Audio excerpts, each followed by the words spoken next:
Share বাজারের কারসাজির জন্যই কি বুথ ফেরত জরিপে কারচুপি? ভারতের লোকসভা নির্বাচনের ফলাফল ঘোষণার আগে বুথ ফেরত জরিপের ফল টেলিভিশনে দেখিয়ে শেয়ার বাজার থেকে ৩০ লক্ষ কোটি টাকা বের করে নেওয়া হয়েছে বলে দাবি করেছেন কলকাতার এক সমাজকর্মী।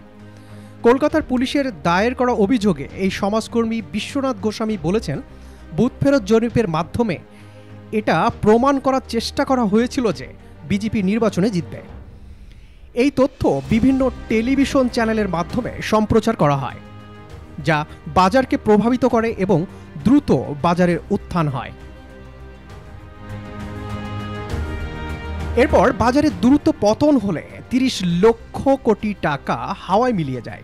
এটি ইচ্ছাকৃতভাবে করা হয়েছে বলে দাবি করেছেন গোস্বামী। গোস্বামীর অভিযোগ, বুথ ফেরত জরিপ সংস্থাগুলোর উদ্দেশ্য প্রমাণিতভাবেই বিজেপির জয়কে অনেক বড় করে দেখিয়েছিলেন, যেটিকে ব্যবহার করে প্রধানমন্ত্রী নরেন্দ্র মোদী এবং স্বরাষ্ট্রমন্ত্রী অমিত শাহ টেলিভিশন সাক্ষাৎকারে বলেছিলেন নির্বাচনের ফল ঘোষণার আগে শেয়ার কেনা প্রয়োজন।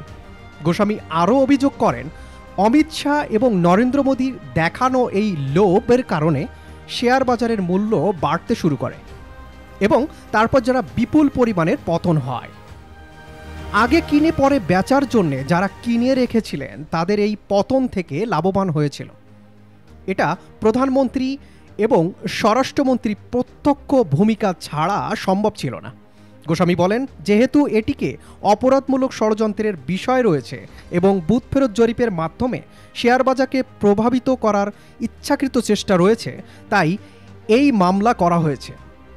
সবচেয়ে বড় কথা, পরিসংখ্যান মিথ্যা জানা সত্ত্বেও যে সমীক্ষা সংস্থা ক্ষমতাসীন দলের হয়ে নির্বাচন পরিচালনা করেছে বা বিজেপির হয়ে অভ্যন্তরীণ জরিপগুলো করেছে, তারা আবার সমীক্ষা চালিয়ে বিজেপির জয়ে ঘোষণা দিয়ে বিভিন্ন টেলিভিশন চ্যানেলে জানিয়েছেন। গোস্বামী বলেন, এই ঘটনা ফৌজদারি তদন্ত হওয়া প্রয়োজন বলে আমি মনে করি, যেহেতু শেয়ার বাজারে সাধারণ মানুষের টাকা রয়েছে এবং সেই কারণে মামলা করা হয়েছে।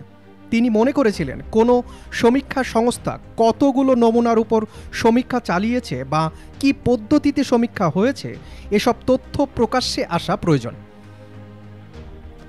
মামলা করা যেটিকে একটি কারণ হিসেবে দাঁড়িয়েছে।